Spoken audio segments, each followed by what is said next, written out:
Hey everyone, welcome to another episode of Hello Hot Flash, where we help you control the midlife change. I am super excited that I have a guest today that if I needed her services, which I probably will at some point, I'm sure, I can just walk over to her clinic. She is so close to me. So, Riana, thank you so much for being here today. Yes, you're welcome. Yeah, Yeah, I'm so excited. good, good. Often I'll talk to folks and they're like, oh, they're in another country or they're in California. I'm like, what if I need you? I can't get to you. So it's awesome to be able to talk to someone local. Dr. Riana Takatos, why can I not say your name, Riana? Taktikos. Taktikos. Dr. Riana Taktikos is a doctor of physical therapy with a specialization in pelvic health. And I was doing some research for a friend and found her. And then I started hearing all these amazing things about her. So I wanted to have her as a guest on the podcast. So we're going to start by kicking off the conversation with you telling us a story of maybe an experience from your journey that led you to supporting men and women in this area. Yeah, so actually my journey for pelvic floor therapy started in PT school. In PT school, we are given one lecture on pelvic health, which is crazy because it's a 3-year doctorate program and somebody comes in one time to talk about pelvic floor therapy. So the lady that came in to talk to us was like, oh, there's these muscles and they're like nobody knows about them and they're down in your vaginal and rectal area and you don't have to like pee yourself. And I just thought that was like so interesting because like every older woman I know pees themselves. My mom, my grandma, everybody that's had like any kids pees themselves. And I was like, oh, that's interesting. And then, she was talking about just like how women don't have to be in pain during pregnancy and all these things that we kind of think are normal and our society has created as normal that physical therapists can help with. So, anyways, after that lecture, which was like pretty early on in PT school, my first year, I decided to take it upon myself to do like observations and clinical experiences and actually take some of the clinical coursework for treating pelvic health while I was in PT school, which is interesting because I was one of the only students to do that. And I'm going to these like seminars all over. And I'm like, oh, yeah, I'm still a student. They're like, what? Okay. Why are you here? So, yeah, exactly. So it was really interesting, but like from very early on with my like clinical observations, I just saw like how life-changing pelvic floor therapy can be. Women and men are not going out in public and not doing things like societal things, going to the grocery store and going to like events with their friends and family because they're worried about peeing themselves or how many depends they're going to have to bring or like things like that I just found was so interesting and so life-changing once you're able to change them and make a difference. People are kind of not as depressed anymore and able to kind of regain some of those things that they had kind of lost. Just we don't really think about like we kind of take it for granted. I feel like the people that don't have pelvic floor problems, like you pee, you poop, you don't think about those muscles. Right, And then you right. have a problem and something happens and it can really change your life dramatically. Like, I mean, people won't go to the grocery store. People won't kind of do those kind of normal things because they're worried about the bath. Or I have a lot of my old ladies, they know where every bathroom is in Yes, every store. I Just know. in case. Yeah, yeah. No, it's Um, funny you say that because knowing that every bathroom, I've heard several people say that. Oh, I know it's right there. I'm like, how do you know? We haven't been yes. in years. But that's the first thing they do when they walk in because it becomes a problem. It alters your life, and you have to make so many changes and adjustments. People may not even understand the pelvic floor. Like, talk to us more about the biology or the physiology around it. Yeah, I actually have like, oh, is this like a, So we'll do video and audio. So for okay. So I folks did that are bring a listening, model. they can go to YouTube and check it out on YouTube as well. Okay, perfect. So I did bring a model. So the pelvic floor actually our muscles kind of in the pelvis area. So if you were to think about like your top kind of hip bones, The pelvic floor are muscles that kind of sit in the middle of those top hip bones, maybe that front hard pubic bone too. Some of the muscles connect to. So a lot of the pelvic floor muscles actually connect to the hips. They connect to that front hard pubic bone, some of the low back and like the tailbone and sacrum area. The pelvic floor muscles kind of connect to. So they work as like a deep inner core. They work with some other muscles as well. There's muscles in the abdominal area that they work with as well. Some of the low back muscles, and actually our diaphragm, our breathing muscle, helps work with the pelvic floor too. Oh, So those muscles make up like a deep inner core. They can help support like our internal organs. They help with controlling like your sphincters, like your rectum and your vaginal sphincter and your urethra. They help with like sexual function. And then the muscles actually act as like a drainage system for our lower body as well. So they act as like a sump pump and kind of help manage the lymph throughout the body as well. So they're very interesting muscles they are. that most And people don't even know exist. I didn't know about in the back area. I didn't know that was part of it as Yes. well. So I'm learning something. Yes. Yes. So yeah, so they kind of just make up that deep inner core and kind of help support like if you're a woman, they would help support like your bladder and your uterus and ovaries, those kinds of areas. If you're a male, the prostate sits in there as well and can kind of help support with the pelvic floor. So what happens to the pelvic floor as we begin to age and after menopause? Yeah, so just like any muscles, as you age, and I'm only in my 30s, but I'm starting to experience this. You're like, The oh muscles get no. weaker. Yes, I know. I'm like, oh geez, I've had a few kids too, so that doesn't help. But um, so muscles just generally get weaker as we age. The things kind of get more stretched out, or things get tight, and you kind of have some of those arthritic changes in the bone, which can kind of affect how the muscles support the bones.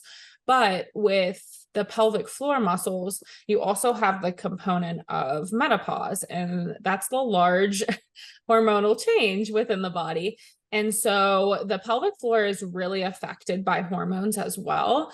And with that hormonal change, you can have the decrease in estrogen, which helps kind of lubricate the tissues in the vagina, especially like right around the like vaginal opening, and can help bring blood to the area. So if you're losing estrogen, you're losing some of the blood supply and some of the elasticity to those muscles, which can make the muscles not function as well, which then can lead to some of the common symptoms of, as we age, we start to leak urine, or you might develop like a prolapse, or like some kind of like, maybe you don't even know it's a prolapse, but that's like a heaviness within the vaginal canal or the rectal canal. Can you feel a prolapse, or was that something your doctor has to tell you? No, so typically, yes. I can feel a prolapse occasionally. If it's very slight, you don't feel it as well.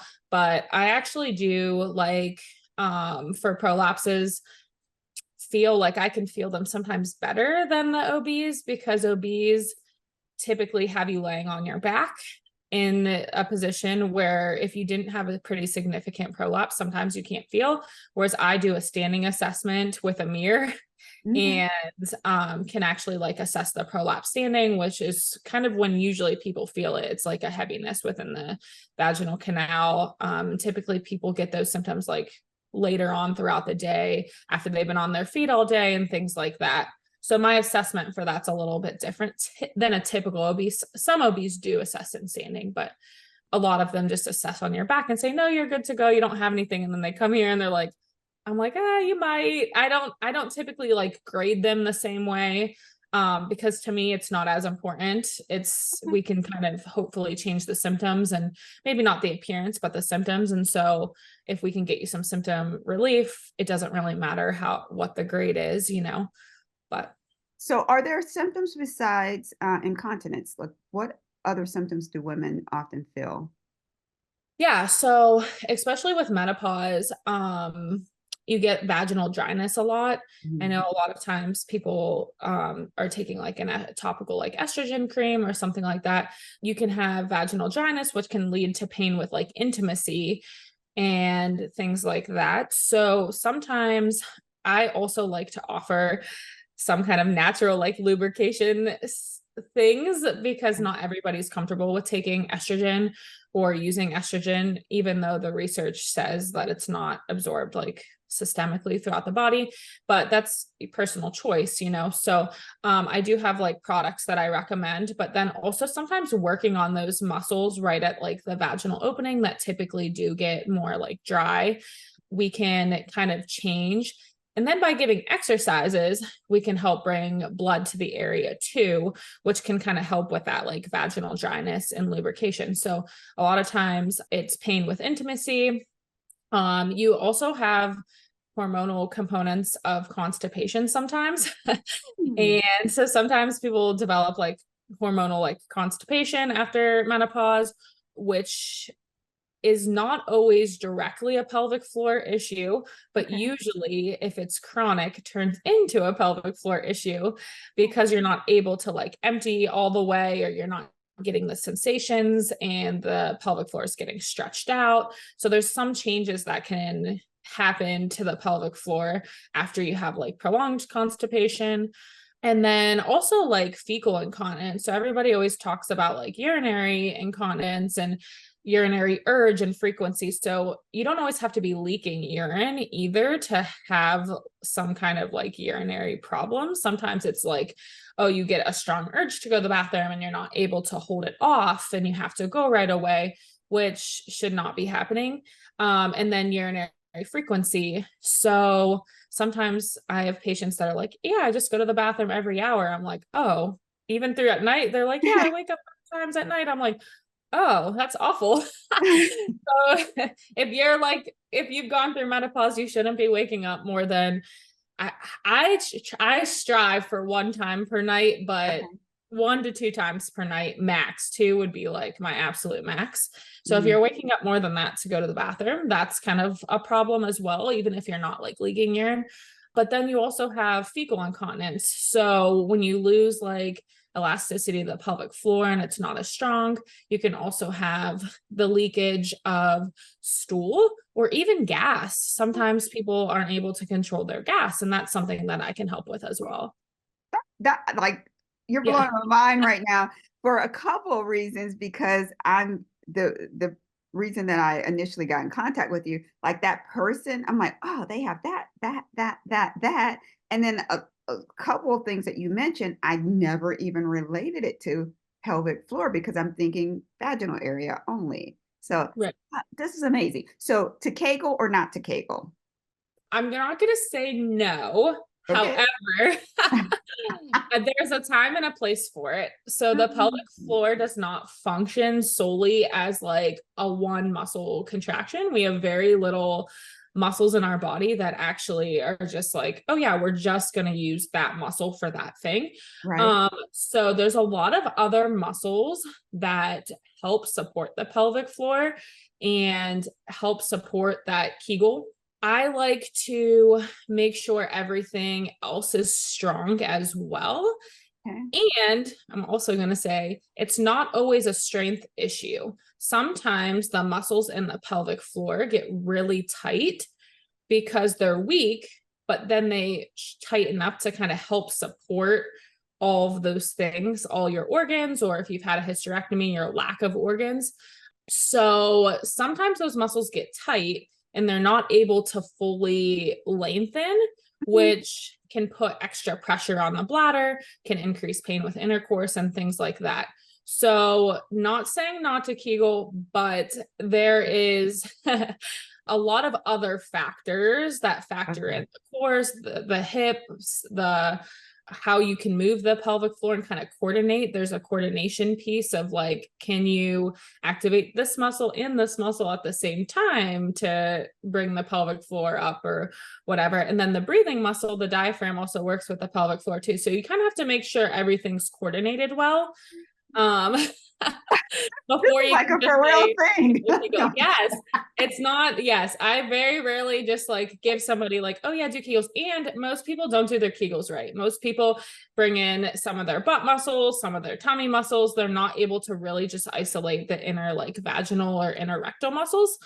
So typically that's not the approach that at least I take. Yeah. Yeah, so it's so I was actually in a conference in Canada and the pelvic floor person said that. I'm like, what? That's all you need to do, right? In my mind, because I was ignorant to all of the things that are going on down there that we need to support. This is some really great information. So I'm going to back up a little bit. You talked about like standing up and looking down there. So should we at home be taking a mirror and looking at our vaginal area? You And what might get should we be scared looking if you do for? that. You're more than welcome to look down there. But not my typical approach because you might not know what you're looking for. Okay. Yeah. Once again, too many conferences, too many books. Oh, you should be checking down there. I'm like, what am I looking for? Yes. I mean, I think it's always good to like know like what it looks like, but also there's like a component of just being like a little nervous of what you see. Yeah, yeah. Because like things might be hanging a little bit lower. You might see something in the vaginal canal or something might look different, especially if you've had kids and as you age, things get weaker and things like that. So not always a bad thing to be looking, but you might scare yourself when you do look. I don't think I've laughed this long on, on an episode. But that was funny because I have so many visuals. I will tell you, my Oh body yes, I'm in sure. so many different ways. And I'm thinking everyone's going to be driving down the road, doing Kegels, listening to this episode. Yes. But you may not need to do them. You need to make sure you see a pelvic floor therapist first. So, Correct. so you talked about this interconnection of our entire body. Talk to me about why pelvic floor therapy is so important and how it interconnects with our health overall. Physical therapy, urology, gynecology, or does it impact our heart or our lungs? Like, how else the why else should we be supporting our pelvic floor besides just the stuff that we don't want to have, like peeing on ourselves? Yeah. I definitely think that as like a country, we should all be we should all have some type of like pelvic floor assessment, especially as women. So even if you haven't had like kids, um, but you've had abdominal surgeries or you've had you're going to be going through menopause, like there's so much that we can teach you as pelvic floor therapists to kind of either prep for the later stages of life or kind of get you out of some of those symptoms. um would I say that they work directly with other organs? Not necessarily. However, I do see people that have had like gallbladder dysfunctions and their gallbladders removed, especially like in the 80s and 90s when they did like big slashes and not like laparoscopic, or like hernia repairs and things like that that have pelvic floor dysfunctions afterwards, because it some of those muscles like the diaphragm, which is kind of at the bottom of the rib cage, works directly with the pelvic floor, and sometimes that gets impacted with some of those like abdominal surgeries. I will say that like back surgeries as well, sometimes all the nerves that innervate the pelvic floor are connected or come out from the back and the sacrum. So if you've had any like injury to the low back, even the mid back a little bit, some of those muscles can get very tight and can kind of impact how the nerves are functioning, which can impact kind of pelvic floor function. And then same thing with like hip replacements and things, like a lot of the muscles that they cut into for a hip replacement, connect into the pelvic floor, and then those muscles are weak for a little bit because you're rehabbing them. So sometimes people develop like pelvic floor symptoms after hip replacements. So so it is very like intertwined with other things, and you might not even stents too. Like I've seen a few men who have gotten stents put in and then develop like urinary incontinence afterwards. So even though they had like a kidney procedure, they're developing something in the like urinary tract. So I think, I don't know if I answered your question well. You So there is did. a lot of other things Yeah, that yeah. can kind of connect in to being related to pelvic floor stuff. I also think that our medical system could be doing a better job of recognizing these symptoms and these things and not creating them as like normal, like, oh yeah, you're 70 years old, you pee yourself, like what do you expect, kind of things. And could be directing like people to services a little bit better, and that includes like urologists and gynecologists and things like that. I think when people are in their office a lot of times they're looking for like big picture items, cancers and things like that, and that might not always be the person's concern. And Mhm. so some of these other things like we could help, and we could kind of help support like the urologist and the OBGYNs and things like that as well, just by, you know, collaborating together and knowing that like we can help, you know, with some of these other things that aren't the big picture items. Yeah. So you mentioned that first of all, that's really important what you said, that that collaboration needs to start to happen.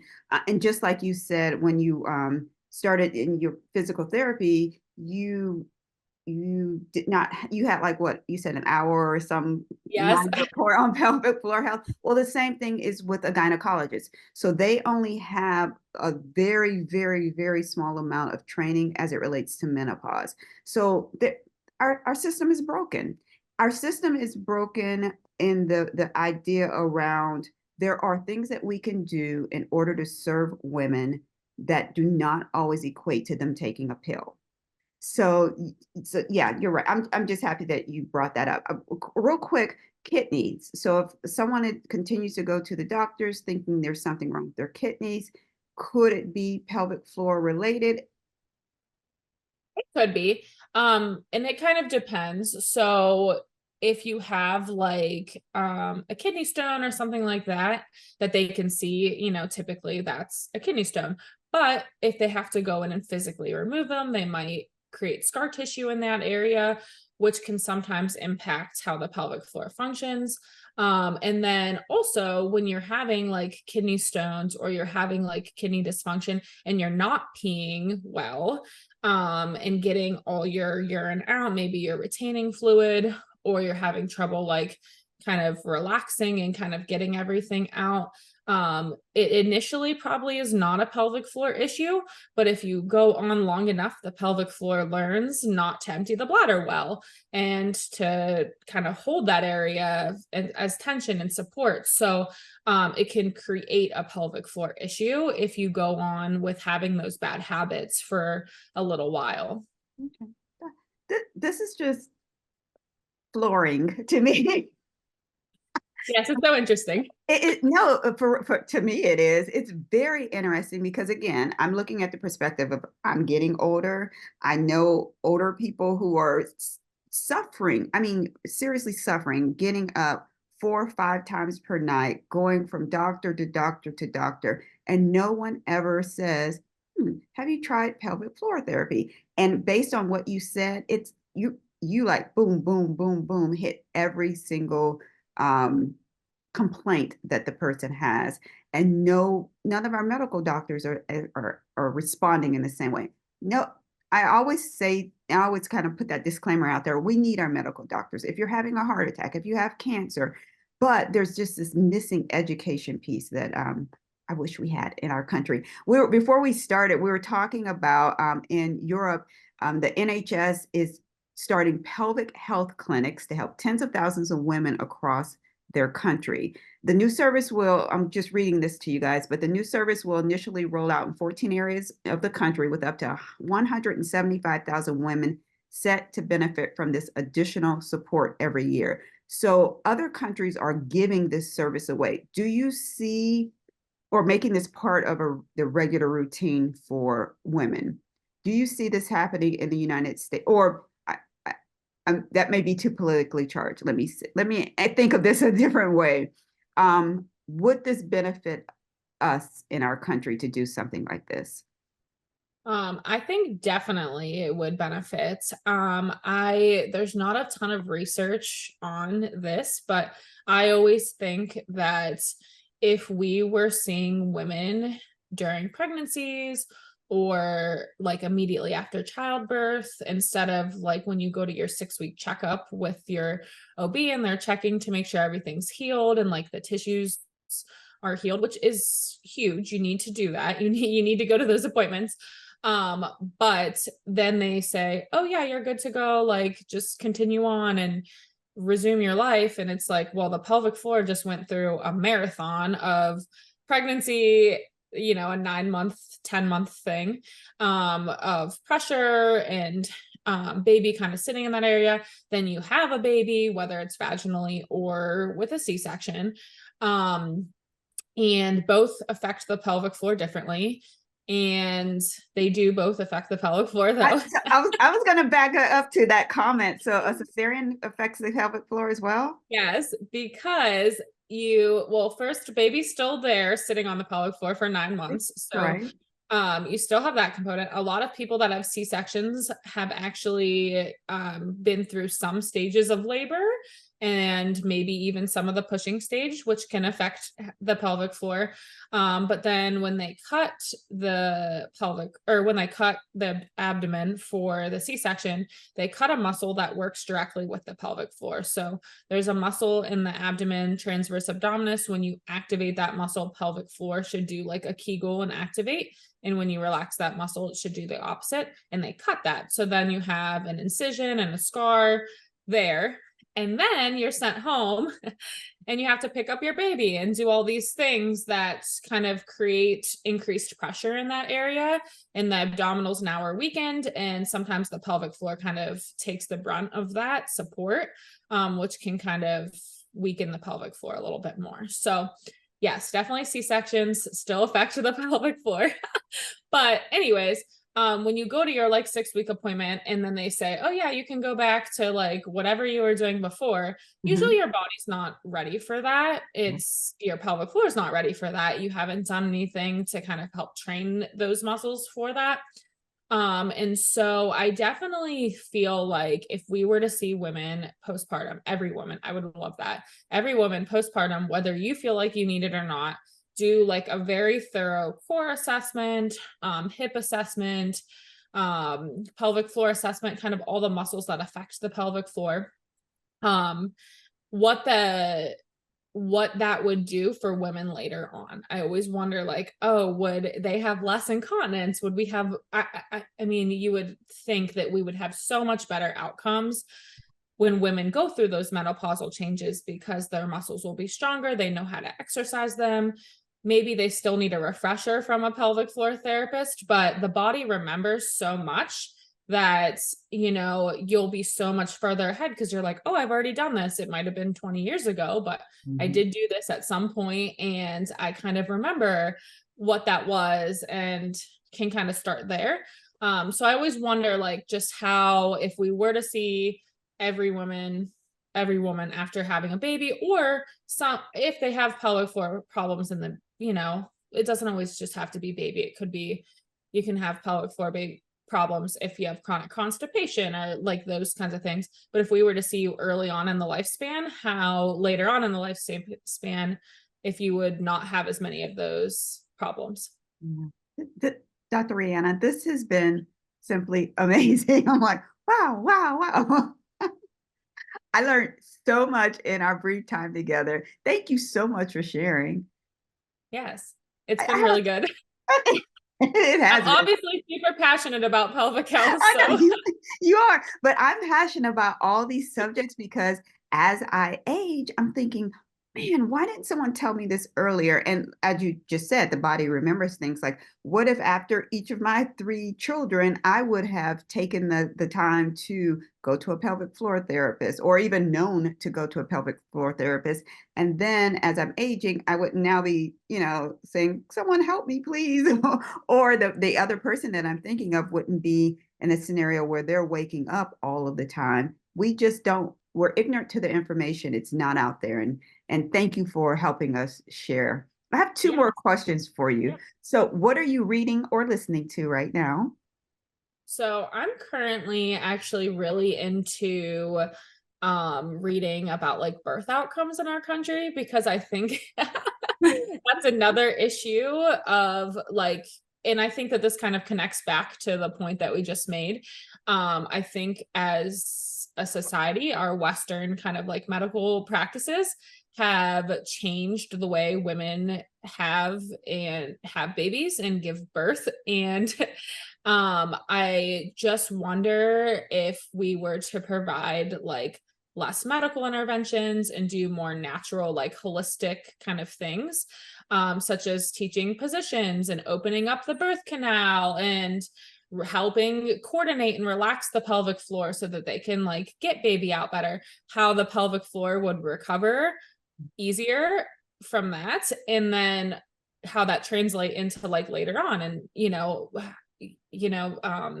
so I'm really into, anyways, I'm reading some books about that, like Born in the USA. I've been watching some documentaries, The Business of Being Born, just kind of these things that like our medical system is doing, that maybe isn't really actually standard of practice. And it's definitely not standard of practice in other countries, and how that's affecting us as women. But then also I'm thinking of it from a pelvic floor standpoint and how it's affecting our pelvic floors. So it's been interesting. I love that.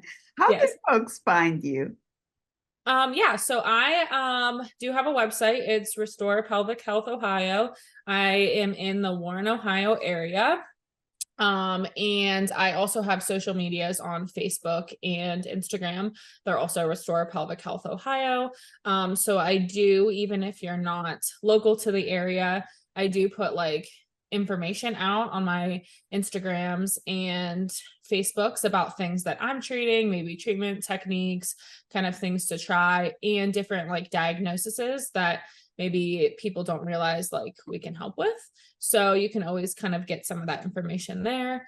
But yes, I'm in the Warren, Ohio area. I'd love to see anybody that needs seen for pelvic floor health because it is so important. And it is life-changing. It is. I'm hearing that. I'm hearing that. This has been, once again, such an amazing conversation. Thank you so much for spending time with me today. Yes, you're welcome. Thank you, everyone, for listening to Hello Hot Flash, where we help you control the midlife change. Make sure to check out the show notes where we will include links to all of the subjects that we covered today. Thanks again. Here's to your health.